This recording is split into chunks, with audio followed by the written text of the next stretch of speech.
Olá pessoal, tudo bem? Galera, vamos iniciar aqui a correção do nosso simulado aplicado na última sexta-feira. O material em PDF vocês já receberam, já sabem as instruções, é só seguir o que está aí. Então vamos direto aqui para nossas questões. Já adianto que todas elas foram retiradas do Enem.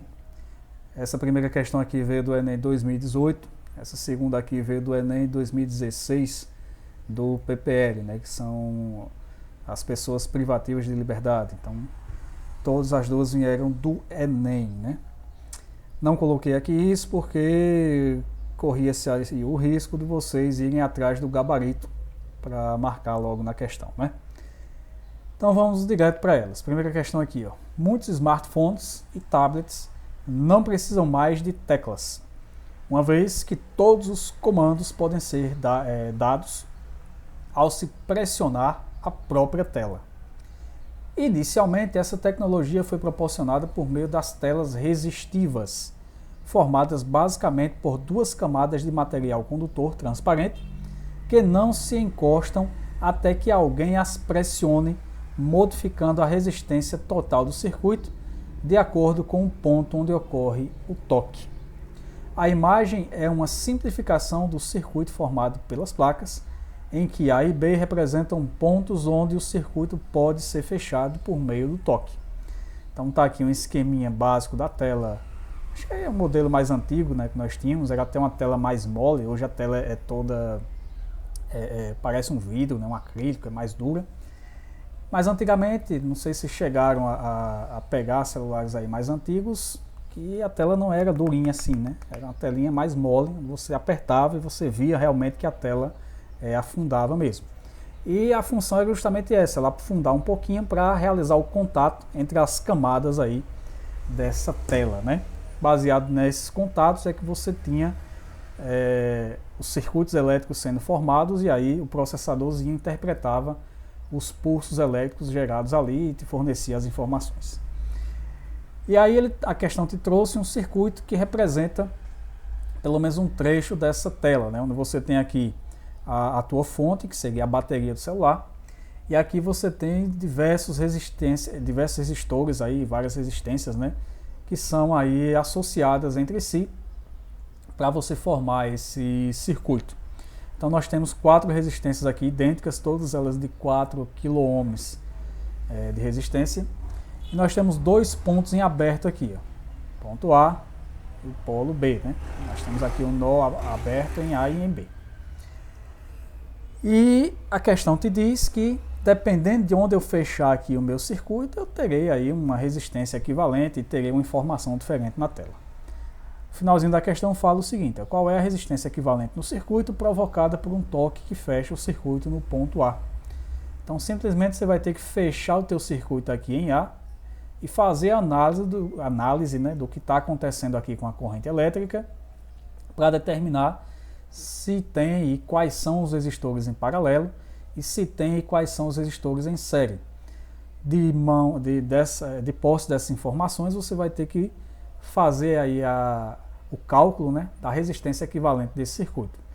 Basicamente a questão se torna bastante simples, né? É só você fazer o que ela te diz, fechar o circuito e calcular a resistência equivalente. Então coloquei para vocês aqui o circuito original, aquele que está lá aberto em A e aberto em B. E do lado aqui eu coloquei o circuito, como ele fala, fechado aqui, olha só o mouse, fechado no ponto A. Quando você fecha o circuito no ponto A, né, utilizando sempre aí o sentido convencional da corrente, que é saindo do polo positivo e entrando no polo negativo, nós vamos ter a seguinte distribuição de correntes. A corrente que sai aqui da tua fonte, que seria a bateria, né, eu vou chamar de I, é a corrente total do circuito. Essa corrente I, ela vai chegar aqui em cima, nesse nó, e vai ter que se dividir, porque ela tem 2 caminhos para seguir agora, já que o circuito está fechado aqui em A. Então uma parte vai descer aqui o teu circuito, essa parte eu chamei de I1, e a outra parte vai seguir aqui pelo outro ramo até passar por esse resistor, e eu chamei essa corrente aqui de I2. Então você vai ter a corrente se dividindo aqui em I1 e I2. Nesse nó aqui, ó, no meio, tá vendo o mouse aí, ó?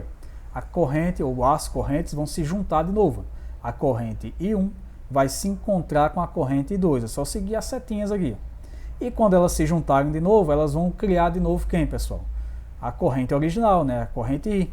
E essa corrente I vai seguir o seu caminho, voltando aqui para o gerador pelo polo negativo. Ah, professor, e por que ela não desce aqui até B e não vem para cá, por esse pedacinho aqui de fio embaixo também? Ora, porque aqui no ponto B está o circuito aberto, então não tem como a corrente passar por aqui. Então ela nem passa por esse resistor e nem passa por esse pedacinho do fio aqui. Ela se restringe onde estão as setinhas aqui. Então de cara nós percebemos o quê? Que nós temos dois resistores em paralelo, que são esses dois aqui onde eu estou com o mouse. Esses dois estão em paralelo entre si. E esses dois aqui estão em série com esse resistor aqui de baixo. Haja vista que a corrente que entra nos dois é a corrente que sai aqui e passa pelo resistor que está aqui embaixo. Então, simplificando o nosso circuito, nós vamos ter isso. Nós teremos o circuito aqui com uma fonte, duas resistências aqui em paralelo e em série com uma terceira resistência. Então, essas duas aqui em paralelo, nós vamos ter que achar a resistência equivalente, que eu chamei aqui de RP, por estar em paralelo. E ao achar essa resistência equivalente em paralelo, você vai ter aqui essa resistência equivalente em paralelo e estará em série com esse resistor aqui de baixo. Então nós vamos ter que calcular a resistência equivalente dessa série aqui que eu chamei de RS. Essa resistência aqui, RS, vai ser a resistência total do teu circuito. Ela vai equivaler a todo o teu circuito. É como se eu pudesse substituir todos esses três resistores pela resistência equivalente que eu vou calcular aqui em RS. Então daqui para frente as continhas são bem simples. O circuito ele é muito simplesinho, a gente já resolveu circuitos muito mais complexos que esse. Então primeiro eu vou fazer o que? Calcular RP. É só aplicar aí a soma dos inversos, né? Então, o inverso da resistência em paralelo é igual à soma dos inversos de cada resistência. Como aqui eu tinha só duas, eu poderia usar aquela regrinha, né, do produto pela soma, mas eu prefiro usar a regra geral, que é aplicada a quantos resistores você tiver. 2, 3, 4, 100, 200, 1000. Sempre você vai aplicar isso aqui e vai dar certo. Então fica 1 sobre RP igual a 1/4 mais 1/4. Lembrando que esse 4 aqui é 4 quiloohms, ó, é quiloohms. Cuidado com as unidades, é quiloohms, ou seja, 4.000 ohms.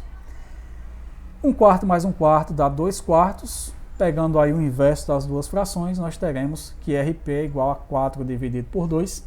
E 4 dividido por 2 é 2, né? Então a resistência equivalente da associação em paralelo é de 2 quiloohms. E aí a gente pode reescrever o circuito. O circuito reescrito seria isso aqui, ó. No lugar daquelas duas resistências lá em paralelo, eu teria RP, que vale 2 quiloohms. E esse RP está em série com o resistor de 4 quiloohms. E na associação em série, o que a gente tem que fazer? Tem que somar resistores, né? Então fica RP mais 4, então o RP é 2, então fica 2 mais 4, que dá 6 quiloohms.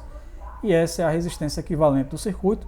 É como se eu pudesse substituir todo aquele circuito aqui original por esse daqui, ó, onde eu tenho apenas a fonte e a resistência equivalente, que é o nosso RS calculado de 6 quiloohms.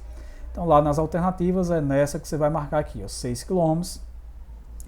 Lá no simulado, né, o formulário ele te traz aí as alternâncias entre os itens, né? Então cada pessoa que abriu lá o formulário vai encontrar esses 6 quiloohms em um item diferente. Então quem te mandou aí uma colinha, não brigue com ele não, filho, é porque o professor deixou lá para misturar, então talvez o item C para uma pessoa não seja para outra, seja o item A, o item E, o item D. Então depende aí de quem abriu o formulário, beleza? Então volto já com a próxima questão.